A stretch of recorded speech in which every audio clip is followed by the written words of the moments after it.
Hi everyone, this is me കസാഖ് ബെഞ്ചാലെ. ഒരിക്കൽ കൂടി പുതിയ വീഡിയോ വ്ളോഗിലേക്ക് സ്വാഗതം. പല കണക്കുകൾ പ്രകാരം ഇന്ത്യയിൽ 15 കോടിയോളം ജനങ്ങൾക്ക് ജോലി ഓൾറെഡി നഷ്ടപ്പെട്ടിട്ടുണ്ട് എന്നതാണ് പറയപ്പെടുന്നത്. ലോക്ക്ഡൌൺ ഒക്കെ കഴിയുമ്പോഴേക്കും ഈ ഒരു പ്രതിസന്ധിയിലൂടെ കടന്നു പോകുമ്പോഴേക്കും 30 കോടിയോളം ആളുകൾക്ക് ജോലി നഷ്ടപ്പെട്ടിട്ടുണ്ടാകും എന്നാണ് പറയുന്നത്. പല സെഗ്മെന്റിലുള്ള ജോലിക്കാരുമുണ്ട്. ഇതിനകത്ത് വൈറ്റ് കോളേഴ്സ് ഉണ്ട്, ബ്ലൂ കോളേഴ്സ് ഉണ്ട്, ഡെയിലി ഉള്ള ചെറിയ ചെറിയ ബിസിനസ്സുകാരുണ്ട്, സെൽഫ് എംപ്ലോയ്മെന്റ് ചെയ്യുന്ന ആളുകളുണ്ട്, പ്രൊഫഷണൽസ് ഉണ്ട്. പല രീതിയിലും ജോലി നഷ്ടപ്പെട്ട ആളുകളുണ്ട്. നിങ്ങൾ ഇതിൽ ബിസിനസ്സോ ജോലിയോ നഷ്ടപ്പെട്ടിരിക്കുന്ന ഒരാളാണോ എങ്കിൽ നിങ്ങളോടാണ് ഈ വീഡിയോ സംസാരിക്കുന്നത്. Stay tune. ആദ്യമായിട്ട് പറയാനുള്ളത്, ജോലി അല്ലെങ്കിൽ പ്രൊഫഷണൽ ബിസിനസ് അല്ലെങ്കിൽ സെൽഫ് എംപ്ലോയ്മെന്റ് ഒക്കെ നഷ്ടപ്പെട്ട് അത് ചെയ്യാൻ പറ്റാതിരിക്കുന്ന ഒരാളാണെങ്കിലും ശരി, ആദ്യം നിങ്ങളൊരു കാര്യം ചെയ്യുക, സ്റ്റേ മോട്ടിവേറ്റഡ്. എന്ത് സംഭവിച്ചാലും ശരി, ഒരു ജോലി നഷ്ടപ്പെട്ടു എന്ന് കരുതിയിട്ട് ജീവിതമൊന്നും നഷ്ടപ്പെടുന്നില്ല.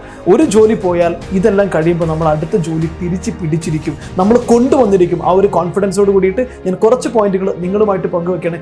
Point number 1, caring physically and emotionally. നിങ്ങളെന്ന് പറയുന്നതാണ് നിങ്ങളുടെ കപ്പലിന്റെ ക്യാപ്റ്റൻ. നിങ്ങളുടെ ഫാമിലി, നിങ്ങളുടെ ഹെൽത്ത്, നിങ്ങളുടെ പണം എന്നൊക്കെ പറയുന്ന ഷിപ്പിന്റെ ക്യാപ്റ്റൻ നിങ്ങളാണ്. അതുകൊണ്ട് തന്നെ നിങ്ങളുടെ ഇമോഷണൽ എബിലിറ്റിയും നിങ്ങളുടെ ഫിസിക്കൽ എബിലിറ്റിയും മെയിൻറ്റെയിൻ ചെയ്യുക എന്ന് പറയുന്നത് ഈ കപ്പലിന്റെ പിന്നീടുള്ള മുന്നോട്ടുള്ള പ്രയാണത്തിന് വളരെ അനിവാര്യമാണ്. അതുകൊണ്ട് തന്നെ നിങ്ങളുടെ മൈൻഡ് ഹാപ്പി ആണെന്ന് ഉറപ്പുവരുത്തുക. കോൺഫിഡൻസ് ബിൽഡ് ചെയ്യുക. മെഡിറ്റേഷൻ, യോഗ, അതുപോലെ തന്നെ പോസിറ്റീവായ വായനകൾ, പോസിറ്റീവായ സൗഹൃദങ്ങൾ, പോസിറ്റീവായ കൂട്ടുകാർ, പോസിറ്റീവായ വീഡിയോകൾ കാണുക, പോസിറ്റീവായിട്ടുള്ള ഓഡിയോസ് കാണുക. കസാഖ് ബെഞ്ചാലെ യൂട്യൂബ് ചാനൽ അടക്കമുള്ള നിരവധി പോസിറ്റീവായിട്ടുള്ള മെസ്സേജുകൾ തരുന്ന സാധനങ്ങൾ കണ്ട് മോട്ടിവേറ്റഡ് ആയിട്ട്, പോസിറ്റീവായിട്ട്, ഹാപ്പി ആയിട്ട്, ശക്തിയോട് കൂടിയിട്ട് നിൽക്കുക. അതുപോലെ തന്നെ നിങ്ങളുടെ ശാരീരിക ആരോഗ്യവും നല്ല രീതിയിൽ മെയിൻറ്റെയിൻ ചെയ്യുക. രണ്ടാമത്തത് ഫിസിക്കൽ ആക്ടിവിറ്റിയാണ്. ജോലി പോയിട്ടുണ്ട്, ചുമ്മാ കിടന്നുറങ്ങിക്കൊണ്ടും കഴിച്ചുകൊണ്ടും ടെൻഷൻ അടിച്ചുകൊണ്ടും വെറുതെ ഇരുന്ന് കളയാൻ പാടില്ല. മറിച്ച് ഒരു 1.5 മണിക്കൂർ, 1 മണിക്കൂർ മിനിമം, അല്ലെങ്കിൽ 1.5 മണിക്കൂറൊക്കെ ഹാർഡ് ഫിസിക്കൽ എക്സസൈസ് ചെയ്ത് നന്നായിട്ട് വേർത്ത് നല്ല രീതിയിൽ നിങ്ങളുടെ ബോഡിയെ ശക്തിപ്പെടുത്തുക. സ്വാഭാവികമായിട്ടും ഈ രീതിയിൽ 1 മണിക്കൂർ, 1.5 മണിക്കൂറൊക്കെ എക്സസൈസ് ചെയ്യുമ്പോൾ നമ്മുടെ ബോഡിയൊക്കെ ശക്തിപ്പെടുത്തുമ്പോൾ അതിലൂടെ നമുക്ക് കിട്ടുന്ന ഊർജ്ജം എന്ന് പറയുന്നത് വലിയ രീതിയിൽ നമ്മളെ മുന്നോട്ട് കുതിക്കാൻ മാനസികമായിട്ടും കരുത്ത് നൽകും. ഇത് വെറുതെ പറയുന്നതല്ല, ട്രൈറ്റ്. നിങ്ങൾക്കത് വലിയ രീതിയിലുള്ള ഊർജ്ജം നൽകും, ആത്മവിശ്വാസം നൽകും, നിങ്ങളെക്കുറിച്ച് തന്നെയുള്ള നല്ലൊരു കോൺഫിഡൻസും അത് നൽകും. Number 3, avoid sitting idle. വെറുതെ ഇരിക്കുന്നത് ഒഴിവാക്കുക. ജോലി പോയിട്ടുണ്ട്, പ്രത്യേകിച്ച് ഒന്നും ചെയ്യാനില്ല, ഇനി ജോലിയൊന്നും ചെയ്യാനില്ലല്ലോ, രാവിലെ പോകാനില്ലല്ലോ എന്ന് പറഞ്ഞിട്ട് വെറുതെ ഇരിക്കരുത്. ഏറ്റവും കൂടുതൽ സമയം നിങ്ങൾ യൂസ് ചെയ്യേണ്ടത് ജോലിയില്ലാത്ത ഈ സമയത്താണ്. യൂട്യൂബ് കണ്ടുകൊണ്ടോ, ചാനലിൽ ചർച്ച കണ്ടുകൊണ്ടോ, അല്ലെങ്കിൽ വെറുതെ കോമഡി മാത്രം കണ്ടുകൊണ്ടോ, ടിക്ടോക്ക് കണ്ടുകൊണ്ടോ ഒക്കെ ഇരിക്കാം. അതിനൊരു മിനിമം സമയം, ഒരു 1/2 മണിക്കൂർ കൂടുതലും നിങ്ങൾ സമയം അതിന് കൊടുക്കരുത്.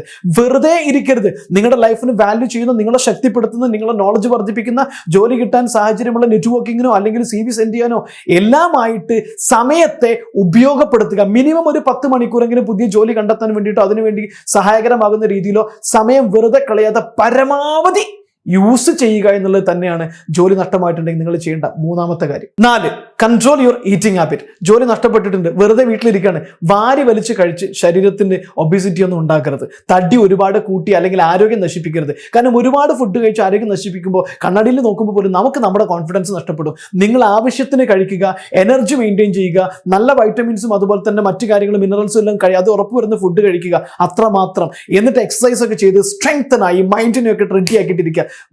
ജോലി നഷ്ടപ്പെട്ടു എന്ന് പറഞ്ഞത് ഫുഡ് ഒരുപാട് കഴിക്കാനുള്ള ഓപ്പർച്യൂണിറ്റി അല്ലെന്നുള്ളത് ഓർമ്മ വേണം. Point number 5, stay future focused. നിങ്ങളുടെ ജോലി നഷ്ടപ്പെട്ട് കഴിഞ്ഞാൽ ആദ്യം നിങ്ങൾ എന്താ ചെയ്യേണ്ടതെന്ന് ചോദിച്ചു കഴിഞ്ഞാൽ, നിങ്ങളുടെ കയ്യിലുള്ള പണം എത്രയാണ്, പണത്തിന്റെ അവൈലബിലിറ്റി എത്രയാണ്, എല്ലാ സോഴ്സുകളും ഒന്ന് കൃത്യമായിട്ട് അനലൈസ് ചെയ്യുക. നിങ്ങളുടെ കയ്യിൽ എത്ര പണം നിങ്ങളുടെ സേവിങ് അക്കൗണ്ടിലുണ്ട്, നിങ്ങളുടെ മറ്റേതെങ്കിലും ഇൻവെസ്റ്റ്മെന്റിൽ എത്ര പണം കിടക്കുന്നുണ്ട്, അതുപോലെ തന്നെ നിങ്ങൾക്ക് ഇൻ കേസ് കയ്യിൽ കാശില്ലെങ്കിൽ ആരുടെ കയ്യിൽ നിന്നൊക്കെ നിങ്ങൾക്ക് എത്ര വീതം പണം കിട്ടും, നിങ്ങളുടെ ഗോൾഡ്, മറ്റു പ്രോപ്പർട്ടീസ്, ലിക്വിഡേറ്റ് ചെയ്യാൻ പറ്റുന്ന പ്രോപ്പർട്ടീസ് എന്തൊക്കെയാണെന്ന് നോക്കി വെക്കുക, മനസ്സിലാക്കി വെക്കുക.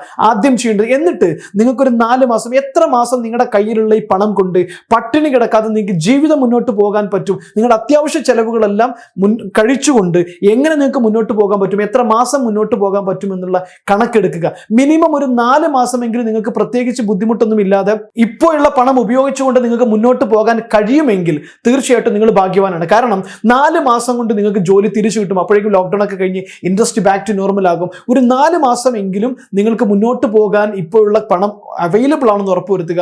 ഇല്ലെങ്കിൽ അതിന്റെ അവൈലബിലിറ്റി ഏറ്റവും അടുത്ത കൂട്ടുകാരെന്നോ അല്ലെങ്കിൽ മറ്റേതെങ്കിലും സോഴ്സ് ചെയ്തുകൊണ്ടോ നിങ്ങൾ ഉറപ്പുവരുത്തുക. ഇതാണ് നിങ്ങൾ ചെയ്യേണ്ട 5ാമത്തെ ഏറ്റവും പ്രധാനപ്പെട്ട കാര്യം. നമ്പർ 6, ജോലി നഷ്ടപ്പെടുക എന്ന് പറയുന്നത് സ്വാഭാവികമാണ്. പ്രത്യേകിച്ചും ഒരു ക്രൈസിസ് കാലഘട്ടത്തിലൂടെ, ലോക്ക്ഡൌൺ പീരീഡിലൂടെ കടന്നു പോകുമ്പോൾ അതൊരു സ്വാഭാവികമായ സംഗതിയാണ്. അയ്യോ, എന്നെ കമ്പനി പറഞ്ഞു വെച്ചാൽ ഞാൻ ഒരുപാട് കാലം കഷ്ടപ്പെട്ടു, ഒരുപാട് അധ്വാനിച്ച ജോലിയിൽ നിന്ന് അധ്വാനിച്ച് വർക്ക് ചെയ്ത് അത്രയും ആത്മാർത്ഥതയോടെ ചെയ്ത എൻ്റെ കമ്പനി എന്നെ പറഞ്ഞു വിട്ടു എന്ന് പറഞ്ഞുകൊണ്ട് ഇതിനെ പേഴ്സണലായിട്ട് എടുക്കരുത്. കാരണം ഈ ഒരു സിറ്റുവേഷനിൽ കമ്പനികൾ പലരും നിങ്ങളെ പറഞ്ഞു വിടാനുള്ള കാരണം എന്താണെന്ന് ചോദിച്ചു കഴിഞ്ഞാൽ കമ്പനിക്കും വേറെ നിവൃത്തി ഇല്ലാത്തതുകൊണ്ടോ, നിങ്ങൾ ബിസിനസ് ചെയ്യാത്തത് കൊണ്ടോ, നിങ്ങൾ ജോലി ചെയ്യാത്തത് കൊണ്ടോ, നിങ്ങൾക്ക് ആത്മാർത്ഥത ഇല്ലാത്തത് കൊണ്ടോ ഒന്നുമല്ല. കമ്പനിക്ക് റവന്യൂ ഇല്ല എന്നുള്ള ഒറ്റ കാരണം കൊണ്ട് തന്നെയാണ് നിങ്ങൾക്ക് ജോലി നഷ്ടപ്പെട്ടിരിക്കുന്നത്. അതുകൊണ്ട് ഇതൊരു പേഴ്സണലായിട്ട് എടുത്ത് ഇമോഷണലി തകർന്ന് തരിപ്പണമായിട്ട് കരഞ്ഞ് ബഹളം വെക്കാനുള്ള ഒരു സമയമല്ല എന്ന് ഉറപ്പുവരുത്തുക. Number 7, surround yourself with positive people. അതായത് ഉള്ളിലേക്ക് ഗാർബേജ് ആണ് ഇടുന്നതെങ്കിൽ garbage out. If negative in negative out, positive in positive out, venom in venom out. This is the life. അതുകൊണ്ട് തന്നെ നമുക്ക് ഏറ്റവും കൂടുതൽ ഇമോഷണലി സ്ട്രെങ്ത് വേണ്ട, നല്ല പോസിറ്റീവായി നിൽക്കേണ്ട, മോട്ടിവേറ്റഡ് ആയി നിൽക്കേണ്ട, ഫുൾ എനർജി പ്രൊഡ്യൂസ് ചെയ്യേണ്ട ഈ ക്രിട്ടിക്കൽ സമയത്ത് നിങ്ങളെ പരിഹസിക്കുന്ന, നിങ്ങളെ കുറ്റപ്പെടുത്തുന്ന, നിന്റെ പ്രവൃത്തി കൊണ്ടാണ് നിനക്ക് നഷ്ടമായത്, നീ ഒരിക്കലും വിജയിക്കില്ല, നിന്നെ കൊണ്ട് കഴിയില്ല, നിന്നെക്കൊണ്ട് കൊള്ളില്ല എന്നൊക്കെ പറഞ്ഞ് നിങ്ങളെ കുറ്റം പറയുന്ന ആളുകളുമായിട്ടും കൂട്ടുകാരുമായിട്ടും അത്തരത്തിലുള്ള ആളുകളുടെ സറൗണ്ടിങ്സിൽ നിന്ന് പൂർണ്ണമായിട്ടും മാറി നിൽക്കുക. നിങ്ങളെ സപ്പോർട്ട് ചെയ്യുന്ന, നിന്നെ കൊണ്ട് കഴിയും, ജോലി കിട്ടുമ്പോൾ പ്രശ്നമൊന്നുമില്ല, മാർക്കറ്റ് ഓക്കെ ആയിക്കൊണ്ടിരിക്കുന്നു, എല്ലാം ശരിയാകും, നീ ആ CV വേഗം തന്നെ, ഞാൻ നിനക്ക് ജോലി വാങ്ങിത്തരും എന്നൊക്കെ പറഞ്ഞ് നിങ്ങളെ ഇമോഷണലി സപ്പോർട്ട് ചെയ്യുന്ന, സ്ട്രെങ്ത് ചെയ്യുന്ന ആളുകൾ മാത്രമാണ് നിങ്ങളുടെ സറൗണ്ടിങ്സിൽ ഉള്ളത് എന്ന് ഉറപ്പുവരുത്തുക. ഓക്കെ, കാരണം നമ്മുടെ മൈൻഡ് എന്ന് പറയുന്നത്, നമുക്ക് കിട്ടുന്ന റിസൾട്ട് എന്ന് പറയുന്നത് നമ്മുടെ അകത്തേക്ക് കൊടുക്കുന്നതാണ്. ചുറ്റുഭാഗത്ത് നിന്ന് കിട്ടുന്ന എല്ലാം കഴിച്ചു കഴിഞ്ഞാൽ അതിനകത്ത് വിഷം അടങ്ങിയിട്ടുണ്ടെങ്കിൽ നമ്മുടെ ഇമോഷണൽ സ്ട്രെങ്ത് എല്ലാം ഡൗൺ ആയി പോകാനുള്ള സാധ്യത ഉണ്ട്. Number 8, tap your networks. ഈ സമയം എന്ന് പറയുന്നത് നമ്മളുടെ എല്ലാ കോൺടാക്റ്റുകളെയും ഉപയോഗിക്കാനുള്ള സമയമാണ്. നമുക്ക് ഒരുപാട് പഴയ കോൺടാക്റ്റുകളുണ്ട്, ഒരുപാട് പുതിയ കോൺടാക്റ്റുകളുണ്ട്, ഒരുപാട് സ്കൂളിൽ പഠിച്ച കൂട്ടുകാരുണ്ട്, കോളേജിൽ പഠിച്ച കൂട്ടുകാരുണ്ട്, കൂടെ മുമ്പ് വർക്ക് ചെയ്ത കൂട്ടുകാരുണ്ട്, പഴയ കമ്പനി ബോസുമാരുണ്ട്, നമുക്കറിയാവുന്ന ഒരുപാട് സപ്ലൈസ് ഉണ്ട്. ഈ കോൺടാക്റ്റുകൾ എല്ലാം ഒന്നൊന്നായി ലിസ്റ്റ് ചെയ്തിട്ട് കാറ്റഗറൈസ് ചെയ്ത് ഉപയോഗിക്കാൻ പറ്റുന്ന സമയമാണ്. ആരോട് എന്ന ചമ്മലോ അല്ലെങ്കിൽ മടിയോ അലസതയോ ഒന്നും വേണ്ട. ഓരോരുത്തരെയും ബന്ധപ്പെടുക, ഓരോരുത്തരെയും നിങ്ങൾക്ക് പോസിബിൾ ആയിട്ടുള്ള ഓരോ മാർഗത്തിലൂടെയും ബന്ധപ്പെടുക, സാഹചര്യം പറയുക, എന്റെ പ്രൊഫഷണലിസം ഇതാണ്, എനിക്ക് എക്സ്പീരിയൻസ് ഇതിലാണുള്ളത്, ഞാൻ ജോലി നോക്കുന്നത് ഇവിടെയാണ്, ഈ സെഗ്മെന്റ് നിങ്ങൾക്ക് സഹായിക്കാൻ പറ്റുമോ എന്ന് ഡയറക്റ്റ് ആയിട്ട് ചോദിക്കുക. എല്ലാ കോൺടാക്റ്റും ബന്ധപ്പെട്ട് യൂസ് ചെയ്യുക. ഒരു മടിയോ ചമ്മലോ ഞാൻ ഇനി അവനോട് ചോദിക്കണ്ടേ എന്ന് വിചാരിച്ചിട്ട് മാറി നിൽക്കണ്ട. ആവശ്യമുള്ള സമയത്താണ് കോൺടാക്ട് ഉപയോഗിക്കേണ്ടത്. അതിന് തയ്യാറാവുക, അറിഞ്ഞിരിക്കുക. Number 9, considering finding A job as A job. ജോലി തിരയുക എന്ന് പറയുന്നത് ഒരു ജോലിയായിട്ട് എടുക്കുക. അല്ല, സാധാരണ ജോലി തിരയുക എന്ന് പറഞ്ഞു കഴിഞ്ഞാൽ ഒരു 15 മിനിറ്റ് ഒക്കെ കുറച്ച് മെയിൽ അയക്കുക, അല്ലെങ്കിൽ നോക്കറിയിലോ അല്ലെങ്കിൽ വേറെ ഏതെങ്കിലും മോൺസ്റ്ററിലോ ഒക്കെ കയറിയിട്ട് ഒരു 10 മിനിറ്റ് ചുമ്മാ സെർച്ച് ചെയ്യുക, ഇത്രയും കഴിഞ്ഞാൽ ഞാൻ ജോലി നോക്കുന്നുണ്ടല്ലോ, ഞാൻ അപ്ലൈ ചെയ്തിട്ടുണ്ടോ. ഇതല്ല ജോലി നോക്കുക എന്ന് പറയുന്നത്. ജോലി നോക്കുക എന്ന് പറയുന്നത് ജോലി ചെയ്യുന്നതിനേക്കാളും വലിയ ടാസ്ക് ആയിട്ട് എടുക്കുക. മിനിമം ഒരു 8 to 10 hours, രാവിലെ 8 മണിക്ക് ഇരുന്ന് കഴിഞ്ഞാൽ വൈകുന്നേരം ഒരു 6 മണി വരെ ഒരു ഇന്ററാക്ഷൻ ഇല്ലാതെ നിങ്ങൾ എങ്ങനെ ജോലി ചെയ്യുന്നു, അതേ രീതിയിൽ തന്നെ ജോലി തിരയുക എന്ന് പറയുന്ന ജോലി, CV അപ്ഡേറ്റ് ചെയ്യാനും അതുപോലെ തന്നെ ജോബ് സൈറ്റുകൾ കയറാനും കോൺടാക്ട് ഫോളോ ചെയ്യാനും ഇങ്ങനെ നിരന്തരമായിട്ട് എന്തൊക്കെ ചെയ്യാൻ പറ്റുമോ അതെല്ലാം ചെയ്തുകൊണ്ട് ജോലി കണ്ടെത്താൻ വേണ്ടിയിട്ടുള്ള ജോലി ആത്മാർത്ഥതയോടുകൂടി ചെയ്യുക. അതിൽ ഉപേക്ഷ വരുത്തരുത്. Number 10, ask your self positive question. അയ്യോ, എനിക്ക് ജോലി കിട്ടില്ലേ, അവിടെ ആ ജോലിയും കൂടെ കിട്ടാതെ പോയി ഞാൻ എന്ത് ചെയ്യും, എനിക്ക് ശമ്പളം ഉണ്ടാകില്ലേ, എൻ്റെ ജോലി നഷ്ടപ്പെടുമോ, ജീവിതം നഷ്ടപ്പെടുമോ? ഇത്തരത്തിലുള്ള ഉഡായിപ്പ്, നെഗറ്റീവായിട്ടുള്ള നിങ്ങളെ തകർക്കുന്ന ചോദ്യങ്ങൾ നിങ്ങളോട് ചോദിക്കരുത്. സ്വാഭാവികമായിട്ടും അത് വരാനുള്ള സാധ്യതയുണ്ട്. മറിച്ച് അതിന് പകരമായിട്ട് ആ ജോലി കിട്ടാൻ എന്ത് ചെയ്യണം, എൻ്റെ ശമ്പളം കൂട്ടാൻ എന്ത് ചെയ്യണം, എൻ്റെ കഴിവ് വർദ്ധിപ്പിക്കാൻ എന്ത് ചെയ്യണം, എനിക്ക് ഇപ്പോൾ കിട്ടിക്കുന്നത് 50,000 ആണ്, എനിക്കൊരു 1 lakh സാലറി കിട്ടാൻ എന്ത് ചെയ്യണം, ഏതൊക്കെ കഴിവാണ് ഞാൻ അങ്ങനെ മെച്ചപ്പെടുത്തേണ്ടത്, അല്ലെങ്കിൽ വലിയ കമ്പനി ജോലി കിട്ടാൻ എന്താണ് ഞാൻ ചെയ്യേണ്ടത് തുടങ്ങിയ രീതിയിലുള്ള നിങ്ങളുടെ പോസിറ്റീവായിട്ട് സ്ട്രെങ്തൻ ചെയ്യുന്ന, നിങ്ങളെ മുന്നോട്ട് കുതിക്കാൻ പ്രേരിപ്പിക്കുന്ന ചോദ്യങ്ങൾ തന്നെ നിങ്ങളോട് ചോദിച്ചുകൊണ്ടിരിക്കുക. Number 11, update your resume. നമ്മളെന്ന് പറയുന്ന ആൾക്ക് എന്ത് കോമ്പിറ്റൻസി ഉണ്ട്, എന്താണുള്ളത്, നമ്മളെന്ന് പറയുന്നത് ഏത് രീതിയിലാണ്, ഇത് മനസ്സിലാക്കത്തക്ക രീതിയിൽ ഒരുപാട് ഡീറ്റെയിൽ ആയിട്ടല്ലെങ്കിൽ നിങ്ങളുടെ എക്സ്പീരിയൻസ്, നിങ്ങളുടെ കാപ്പബിലിറ്റി, നിങ്ങളുടെ നോളജ്, നിങ്ങളുടെ ക്വാളിഫിക്കേഷൻ ഇതെല്ലാം പ്രസന്റ് ചെയ്യാൻ പറ്റുന്ന രീതിയിൽ വളരെ സിമ്പിൾ ആയിട്ട് തന്നെയുള്ള ഏറ്റവും അപ്ഡേറ്റഡ് ആയിട്ടുള്ള ഒരു CV പ്രിപ്പയർ ചെയ്യുക. ഈ CV പ്രിപ്പയർ ചെയ്യുക. അതുപോലെ തന്നെ CV പ്രിപ്പയർ ചെയ്യുന്ന സമയത്ത് ഓർക്കുക, നിങ്ങളുടെ അപ്ഡേഷൻ CVയിൽ കുറെ കണ്ടന്റ് തള്ളി വെക്കുക എന്ന് മാത്രമല്ല, ഈ സമയങ്ങളിൽ നിങ്ങൾക്ക് ജോലിയിൽ അപ്ഡേറ്റ് ചെയ്യാൻ സാഹചര്യമുള്ള നല്ല സാലറി ആക്കി കിട്ടാൻ സാധ്യതയുള്ള കോഴ്സുകൾ ചെയ്യണം. ചുമ്മാ ഇരിക്കരുത്. ഒരുപാട് അക്കാഡമികളും ഓൺലൈൻ കോഴ്സുകളും എല്ലാം ഇന്ന് അവൈലബിൾ ആണ്. യൂട്യൂബിൽ ഒരുപാട് സ്കിൽ ലേണിംഗ് കോഴ്സുകളുണ്ട്. അതുപോലെ തന്നെ നിരവധി തരത്തിലുള്ള കാര്യങ്ങളുണ്ട്. ടീച്ചിങ് എന്ന മെത്തേഡ് മാറിയിട്ട് ലേണിംഗ് എന്ന രീതിയിലേക്ക് ഈ ലോക്ക്ഡൌൺ നമ്മളെ പഠിപ്പിച്ചിട്ടുണ്ട്. സമയം ഇരുന്ന് 1 മണിക്കൂർ 2 മണിക്കൂർ 3 മണിക്കൂർ ഇരുന്നിട്ട് പല രീതിയിലുള്ള കോഴ്സുകൾ ലേൺ ചെയ്യുക, ലാംഗ്വേജുകൾ ലേൺ ചെയ്യുക. അതൊക്കെ CVയിൽ ചേർത്ത് വെക്കുക, അപ്ഡേറ്റ് ചെയ്യുക. Send it to everybody, to every company, to every job site. You will get a job soon, my dear. Number 12, don't burn your bridge. എന്ന് വെച്ച് കഴിഞ്ഞാൽ നിങ്ങൾക്ക് ജോലി നഷ്ടമായിട്ടുണ്ട്, ശരിയാണ്. പഴയ കമ്പനിയുമായിട്ട് കോൺടാക്ട്, അടി ഉണ്ടാക്കി, കച്ചറ ഉണ്ടാക്കിയിട്ട് ബേളം വെച്ചിട്ട് ആ കമ്പനിയെ ഫുള്ള് തെറി പറഞ്ഞിട്ട് ഈ തല്ലിപ്പൊളി കമ്പനി ഞങ്ങൾക്ക് വേണ്ട എന്ന് ദാസനും വിജയനും ഇറങ്ങി പോകുന്ന പോലെ ഒരിക്കലും പോരരുത്. കാരണം കമ്പനി നിങ്ങളെ പിരിച്ചുവിട്ടത് കമ്പനിക്ക് ബിസിനസ് ഇല്ലാത്തത് കൊണ്ടാണ്. അതുകൊണ്ട് തന്നെ കമ്പനിക്ക് ബിസിനസ് ഓക്കെ ആണെങ്കിൽ, നിങ്ങളൊരു പ്രൊഫഷണൽ ആയിട്ടുള്ള നല്ല കോമ്പറ്റന്റ് ആയിട്ടുള്ള എംപ്ലോയി ആണെങ്കിൽ, നിങ്ങൾ അങ്ങോട്ട് തിരിച്ചു വിടുക്കത്തക്ക രീതിയിലുള്ള ഒരു കോൺടാക്ട് മെയിൻറ്റെയിൻ ചെയ്യണം. ബോസിനെ വിളിക്കുക, അറിയാം എനിക്ക് കുഴപ്പമൊന്നുമില്ല, കാരണം സാഹചര്യം അങ്ങനെ ആയതുകൊണ്ടാണ് എന്നെ ടെർമിനേറ്റ് ചെയ്തെന്ന് അറിയാം, ഇനി സാഹചര്യം ഓക്കെ ആകുമ്പോൾ എന്നെ വിളിക്കണം എന്ന് പറയുന്ന രീതിയിൽ ഒരു കണക്ഷൻ മെയിൻറ്റെയിൻ ചെയ്യുക. നിങ്ങൾക്ക് തിരിച്ചു പോകാനുള്ള പാലം കത്തിച്ച് കളയരുത്.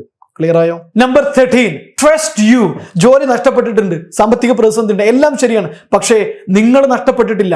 നിങ്ങൾക്ക് നിങ്ങളെ നഷ്ടപ്പെടരുത്. നിങ്ങളിൽ വിശ്വസിക്കുക. നിങ്ങളുടെ കഴിവിൽ, നിങ്ങളുടെ നോളജിൽ, നിങ്ങളുടെ സ്കില്ലിൽ, നിങ്ങളുടെ കപ്പാസിറ്റി, നിങ്ങളുടെ മൈൻഡിൽ, ഈ ലോകത്തിൽ വിശ്വസിക്കുക.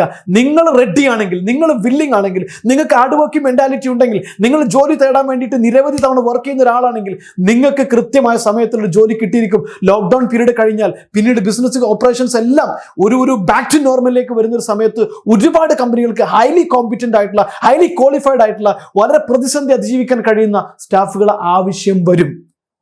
ആ സമയത്ത് നിങ്ങൾ റെഡി ആയിരിക്കുക. ജോലി കിട്ടും bro. Thank you so much. നിങ്ങൾക്ക് ഈ വീഡിയോ ഇഷ്ടപ്പെട്ടിട്ടുണ്ടെങ്കിൽ, ജോലി പോയ ആളുകൾ വല്ലാതെ ടെൻഷൻ അടിച്ച് നിൽക്കുന്നുണ്ടെങ്കിൽ, ഇത് അവർക്ക് ഷെയർ ചെയ്യാൻ മറക്കരുത്. വാട്സപ്പിലോ ഫേസ്ബുക്കിലോ നിങ്ങളുടെ പ്ലാറ്റ്ഫോമിലെല്ലാം ഷെയർ ചെയ്യുക. ഇതുവരെ നിങ്ങൾ ഞങ്ങളുടെ ചാനൽ സബ്സ്ക്രൈബ് ചെയ്തിട്ടുണ്ടെങ്കിൽ മൈ ഡിയർ ഫ്രണ്ട്സ്, ദയവ് ചെയ്തിട്ട് ചാനൽ സബ്സ്ക്രൈബ് ചെയ്യുക, ബെൽ ബട്ടൺ അമർത്തുക, വീഡിയോ ലൈക്ക് ചെയ്യുക. അതുപോലെ തന്നെ ഫേസ്ബുക്കിൽ ഞങ്ങളുടെ കസാഖ് ബെഞ്ചാരി എന്ന് പറയുന്ന പേജ്, ഇൻസ്റ്റഗ്രാമിലെ കസാഖ് ബെഞ്ചാരി എന്ന് പറയുന്ന പ്രൊഫൈൽ, ടിക്ടോക്കിലെ പ്രൊഫൈൽ എല്ലാം നിങ്ങൾക്ക് ഫോളോ ചെയ്യാവുന്നതാണ്. നിങ്ങളൊരു ഓൺട്രപ്രണർ ആണെങ്കിൽ, നിങ്ങളുടെ സ്റ്റാഫിന് കോർപ്പറേറ്റ് ട്രെയിനിങ് ആവശ്യമുണ്ടെങ്കിൽ പ്ലീസ് കോൺടാക്ട് us.